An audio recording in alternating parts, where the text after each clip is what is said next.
Meera, Nair, Binh, Doan, and Hightower.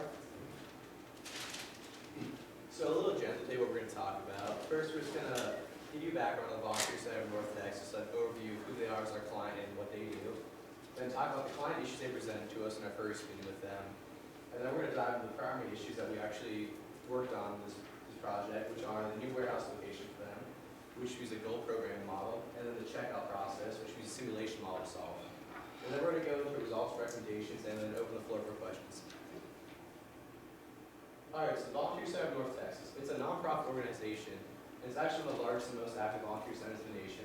So being nonprofit, that means their inventory, it's obtained through donations. So they never know what they're going to have until you get the call the morning or the day before saying, hey, we're going to have all this sitting at our facility for you to come pick up at 5 p.m. tomorrow or today. So that was a big constraint for us to work with. And their CEO is Tammy Richards, our primary contact. And she actually was the Associate Dean of Law School of Engineering. So pretty nice contact to have. She helps us out a lot, actually. All right, so the client issues. So I guess the primary ones we worked on are the new warehouse location, storefront location, and the checkout process. And then the secondary issues that they approached with us when we couldn't quite work on due to some constraints for the store layout, optimal operating hours, membership cards, the client demographic, and inventory turnover model. All right, so to touch on the secondary issues and the constraints that kind of stopped us from fully working on these. So the store layout, like I said, their inventory is random, so making a layout of the store was kind of difficult because they never knew what they were going to have in, or if they didn't have a constant supply of that throughout the month or the year. So like I said, they got a bunch of electronics like 1 week and then sold out of it in 2 days, and then they just had that slot on the storefront for electronics was empty until the next shipment came in, so that kind of didn't make any sense for us to work on that for them. Their optimal operating hours, the data they gave us, actually they didn't record every hour or even just skip the entire day at some point, so there's some pretty big holes in that data we received, so we couldn't really do anything with that. Membership card, they're currently implementing that right now, so we decided it'd be best just let them work on what they're doing versus us interfere with the project already in the works. The client demographic, there's no data on the customers' actual locations. All their customers are nonprofit organizations, so we have data on them, so we couldn't really help the client demographic to be exact. And the inventory turnover model. So right now, they kind of just move things around the store manually. So say this is this couch sitting there for like 3 weeks, I want to try and sell it. They'll actually move it around the store in like areas that will catch more attention in hopes that it will sell. And also because it's like a big couch, to get that out of the store and turn it over, it would cost them actually more money than it was worth to move that out of the facility. That's not a thing. Alright, so our first part of the issue was trying to find where they should put their new warehouse. So the Volunteer Center is actually looking for a new warehouse. As Joy, I don't know if Joy pointed out, but they have one warehouse right now is in Fort Worth, and that locates for both their Fort Worth facility and also their Dallas facility. And so this was primarily used for their Volunteer Center of North Dallas only location. And so they actually have received a lot of donations from the Dallas Metroplex. As you can see in the next slide, here are the top 17 donors, and they're actually just spread out throughout the North Dallas Metroplex. And this is the weighted map. So basically, we went in here and we weighted based on how many times they donate per year. And the areas that are dark red are higher frequency. So the question we needed to answer was, how can we locate an optimal warehouse location while taking into account the proximity of the donors weighted by the donation frequency? We decided on the goal programming model. It is an integer programming model that looks at goals and iterates through them, trying to find the optimal solution. So before this, we had to do some pre-processing. We had to convert the donators' street addresses into actual longitude and latitude coordinates. Then we need to normalize those coordinates because some of them were negative and actually just massive numbers in order to use an X and Y coordinates for the model. And then after that, we need to assign weights for each coordinate. Now to step you all through basically our process, we decided on decision variables, and we need to find the X and Y location of where the new warehouse is going to be placed. And then we need to decide on goals. And each goal, the logic behind it was that you place the new warehouse where the donor is, and that minimizes the distance between the warehouse and the donor. And obviously this is an impossibility. And so that constraint would dictate where the X and Y coordinates would be for a new warehouse. And here is an example of the goals. And so that is for the JCPenney headquarters, Target, and then also a new store for Target. Basically, we iterate through all of them, and we actually had 18 donors because we actually included the Volunteer Center of North Dallas, their actual storefront right now. So this is our objective function. We want to minimize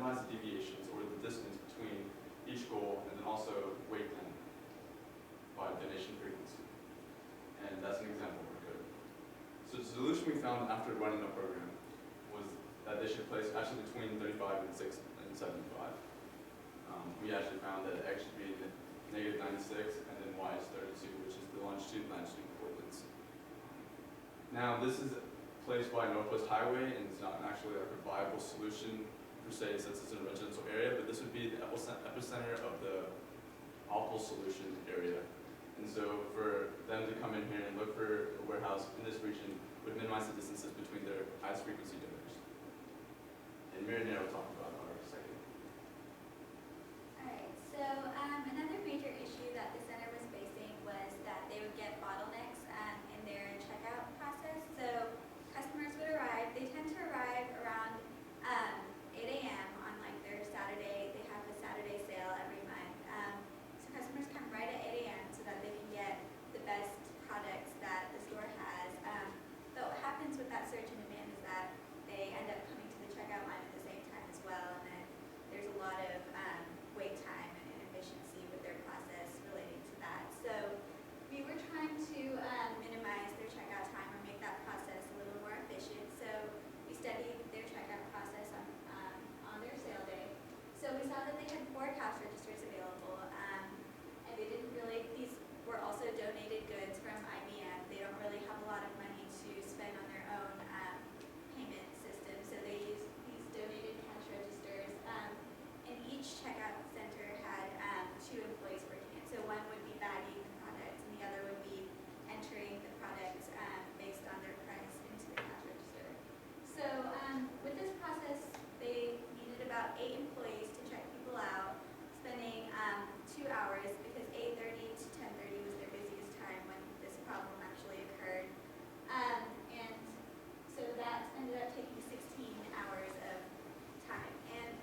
that did require more labor hours.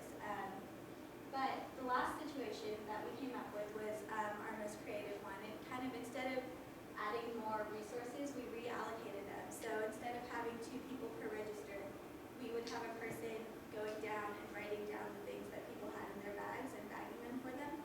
So this was happening simultaneously to when customers were waiting in line. So with that, we broke down, and the service time was around 5 minutes. It took a little longer when you break the process down like that, but wait time was reduced by half, which is pretty significant. And then the total time that customers spent in the system was also reduced by 30 seconds per customer, which did add up in the end. And you only need the same number of labor hours as the first MM3 model. So we thought that this was the best option that they should implement. And the results, basically what I summarized, we were able to reduce it by over half. So we think if they implement this model just by reallocating their resources, they can make a pretty significant improvement. So to conclude, as far as the checkout process goes, the checkout's an efficiency. We were able to reduce that time from 3 minutes to 1.5 minutes. And the way we had a couple other ways to be able to push these results even further. So to create an official form that the person will walk down with that had all the types of items they had, and they can just write a quantity on that form and be able to hand it to the person at the desk. Would be able to allow the cashier to cut the middleman and know exactly what they have, because they had an inefficient process to even finding out the prices of these. Right behind them was a wall of all the prices at the store, and they would have to turn around and look back to see each thing, because unless they had it memorized. So being able to have a form in front of them with the quantity and the price would allow them to do this checkout process better. The next thing we did is we think they should invest in technology. They are working with IBM and companies that do invest in them and give them technology. And one of the huge steps they took for technology is allowing Tammy Richards to become their CEO, because she's very fond of technology and pushing that. So using tablet technology, first thing they could do is create that form and make it mobile, and have a person go down with tablets and then send the price or the final price to the person at the register. And to be able to push that a step further would be to put point of sale systems, the software and the hardware on these tablets. So it would be a lot like going to the Apple Store. They'll be able to walk through the line with you. They keep everything in the same bag that they shop within. So they'll wrap up the bag and they'll charge you right during the line, and you're right out of there. The next thing they need to do is they've just started implementing a CRM program to be able to understand and collect all this data, but there's no true methodology into the CRM process. So people enter data when they feel they have extra time, but they don't keep it hour to hour, minute to minute. So by standing true to a true methodology for CRM and data collection, it'll be able to help push this company a lot further, and they'll be able to understand their next client base and all those other things, questions that they have for us at the beginning.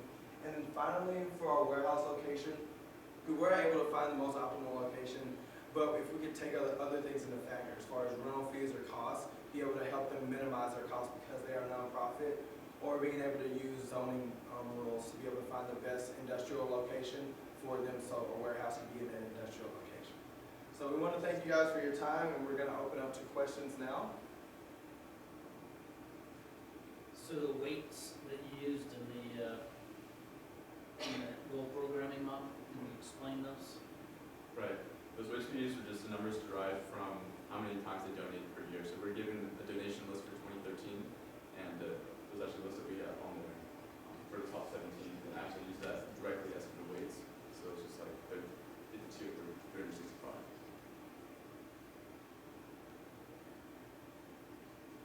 Okay, so if you page forward a couple. So we were given over 200 different donors, but we decided to use the top 25 or so to decide how to weight them, because a lot of people do donate one time a year. This allows us to weight it to where their top donors are. This is essentially the top 95 percentile. So show your model up there again. In the equation. So next one, please. So explain that. The code or the The equation up top. Okay, so Z is the actual weight, and if you can look in the code, the first example is for the Volunteer Center of North Texas itself, and so I just put that as 1, that's the home center, basically. They have to deliver back to that, so there's a weight of 1. But the first one is going to be JCPenney, so that's 52. times, that's each location. So if you actually go back, it explains each one. So it's eastward distance from the donor location, and then W is the westward distance from the location, and then northward and southward. And this is using the Manhattan distance.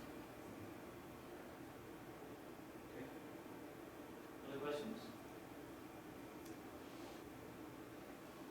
Did y'all end up using the same number of employees and registers as they started with, As what, sorry? as they began with? So they themselves would increase the number of employees that they used, and that's what we saw when we were observing them. But our recommendation is that instead of increasing the number of employees by adding the other register with 2 people, just to have them go down the line. Reallocate them. So our recommendation would be that they keep the number of employees the same, but that wasn't what they were doing. Because you did an was it started MM3 Yeah, and so I started. and then 4 and then. MM3 was our baseline, Yep. like what we used to compare, and then MM4 was what they used to try and solve the problem. Okay. But the MM4 with the pre-check, at this point, there's only 1 person per register, so that's still 4 employees, Okay, and then 2 would be going down the line. that's a good idea. You might have seen something like that at what, 1 and 1? Oh, in and out or something like At In and Out, is that Yeah. what we do? Okay, yeah. Maybe subconsciously, that's what that. I we do. guess a good idea. So the location, you mentioned taking into consideration rental costs or land fees or whatever, because obviously you put this warehouse right in the most expensive part of the city, Yeah. right? So you can't do that. So how would you modify your model then?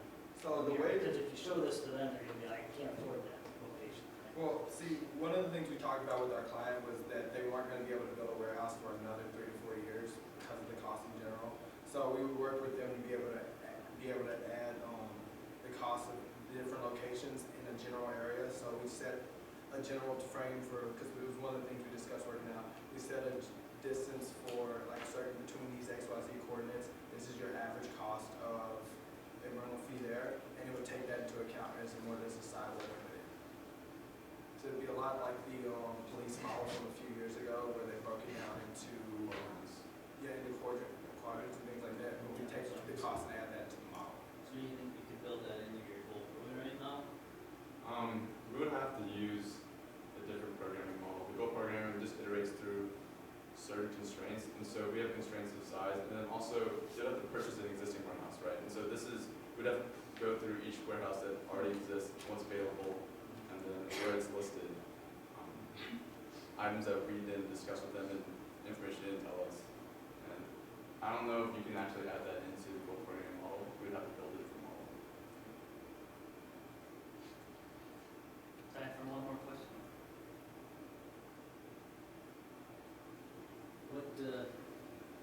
What was your biggest takeaway from this project? I think I'll speak first. Our biggest takeaway on this project is understanding what a client wants. We would have pretty long meetings with our client, and we'd have a 3-hour conversation and learn absolutely nothing new. So it's being able to listen to what your client wants and listen to what they say, but understand what they really want and what you're going to be able to do to help them out. So one of those things was being able to not just figure out what our client wants from what they were telling us and be able to like, relay it to them. Like, so we're thinking this will work for you. And they'd be like, yeah, that's what I was trying to explain for the last 3 hours. So understanding what a client wants, and another thing is being able to help out a client that they didn't have quite a view on what they wanted to do next because they're so busy and worried about what they're doing right now. So being able to be that what next for them and give them additional resources is something that we're really happy to be able to do. Also, being flexible